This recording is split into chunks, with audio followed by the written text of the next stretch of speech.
Hapon po, so I'm a Bicolano. That's how we say good afternoon. I don't know if it's good evening, so mahay na gabi po sa inyo po. So I'll make it short and sweet. Okay po, kasi almost 9:40 in the evening. Alas pa rin bukas po na almost 4 o'clock in the morning. So we have traveled to another country. So overseas voting, so this will affect you as an overseas Filipinos. Alam na po natin yun. We have this presidential election is coming May 2016. So we hope, so you will vote. Okay po, this coming May 2016. It's up to you who you want to be the president of the Philippines. We're not lobbying for one person. Okay po, kahit sino mo po ang manalo na presidente ng Pilipinas, we will still work. Okay, in our mission.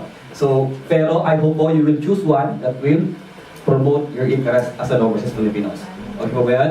So, maraming controversies, pero bahala na po talaga kayo.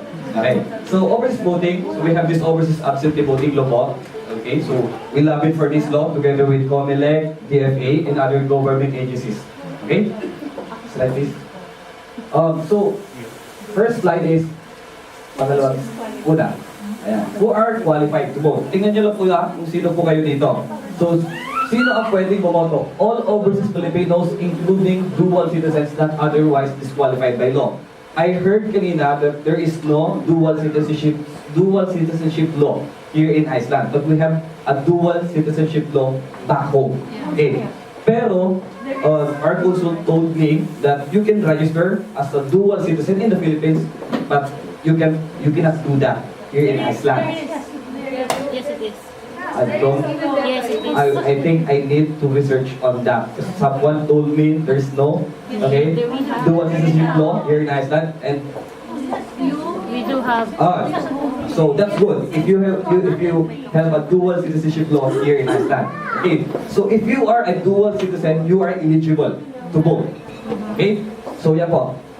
Pangalawa, at least 18 years of age on the day of the election. So on the day of May 9, 2016. Even if you are 17 years old right now, but if you are 18 years old on the day of the election, you can register now.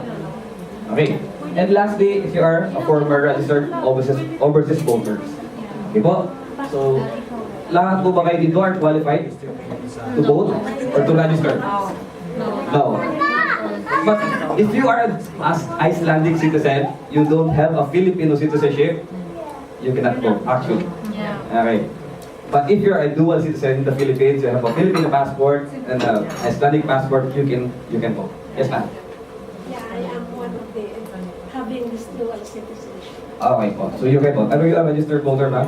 Okay. But then maybe many regions. That's why we're lobbying po. Okay, so hopefully, after this presentation, you can go to the, I don't know, bukas po ba ang konsulado natin bukas? I think on Monday. Okay, so you can register and vote on May 9, 2016.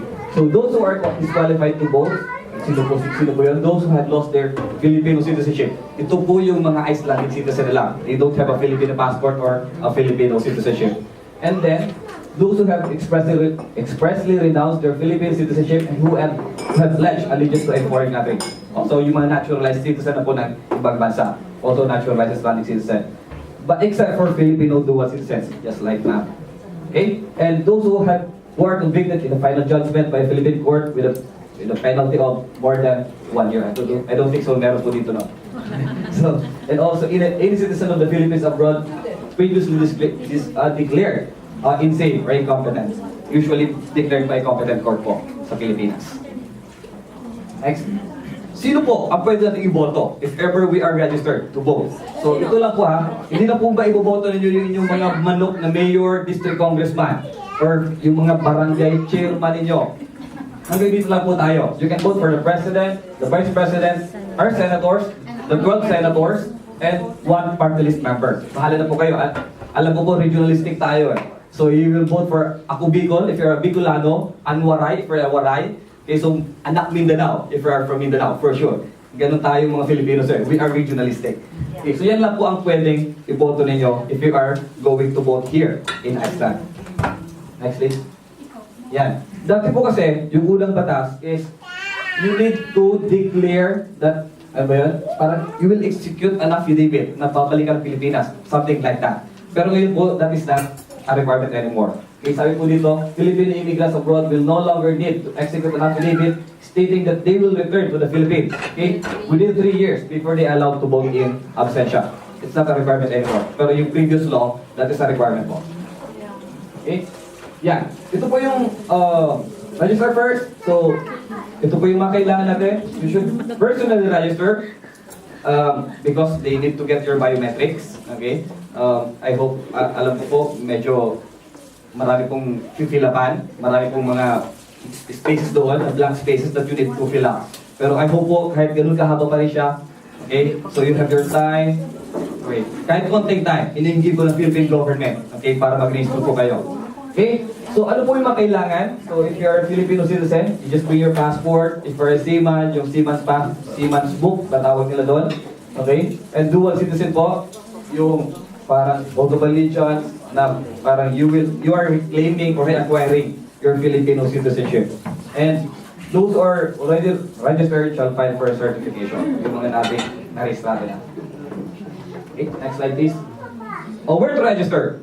Dito po sa Iceland, so you can register with Consul Priscilla po, sa bahay niya. And if you're in the Philippines, you can come to our office. Nag-start po yung registration namin sa opisina last, I think, September, and it will run until October 2015 for departing immigrants, para po they can vote if ever they are here already, or on their destination country already. The DFA Consular Affairs, O1 Training Center, I think sa POA, meron din po silang registration book po, okay, for OWAS, or overseas absentee voting. Okay, deactivation. Ito po, medyo hindi naman ito basta po, if ever na dalawang consecutive national election, hindi po kayo nakaboto, automatic, tatanggalin po yung pangalan ninyo sa listahan. So you need to reapply again, okay, if you want to vote in the next election. How to vote? Personally, okay, sa May 9, 2016 po, I think that is month earlier, pag kayo pa ay nandito sa Iceland. So you need to go personally sa ating honorary consul, okay, then you will vote there, then they will seal the envelope, then it will be transferred to the Philippine Embassy in Norway, and the Embassy in Norway will mail that back to the Philippines. I think ito yung medyo okay po sa inyo, postal, so you will receive your balota, your ballots, then you can mail it to the Philippine Embassy in Norway, then itatali po nila yung doon, then the Embassy in Norway will courier that back to the Philippines. So yan po. Or, syempre, I think that the easiest way is to go to the honorary consulate. Okay. This to remember po, ito na po yun. Registration period, May 6, 2014 to October 31, 2015. Sobrang haba po ng oras natin. So I hope po, until October 31 po, is makapag-register po tayong lahat. Okay. They said that if ever mag-pull itong mga botante o overseas, okay, hindi pa po talaga makakapag-elect ng isang senador. Okay, pero your vote can make a difference. Okay po, so magpabilang po tayo and let's practice our right to suffrage. Okay, that is enshrined in our constitution. So please practice that. Okay, so voting period po for OF, yan. So a month earlier po, April 9, 2016 until May 9, 2016. That's a month. So pwede po kayong bumoto sa ating honorary consul. And yung national election day po sa Pilipinas is May 9, 2016. So we still have almost 2 years. Okay, so kaya po, I hope makapag-register po kayo lahat. Next slide. Yeah. Maraming salamat po. So, please, okay? Please vote and please register. Yeah. Ito po yung video, if ever po you have meetings with your groups, you can view this video po para po ma-encourage din sila. Okay po, to register. Okay, opo, and if you have USB or external devices, we can give it to you po, so you can play them. We copy with the Nela's laptop, sir. Somebody need? Copy na. Nakabi na po pala.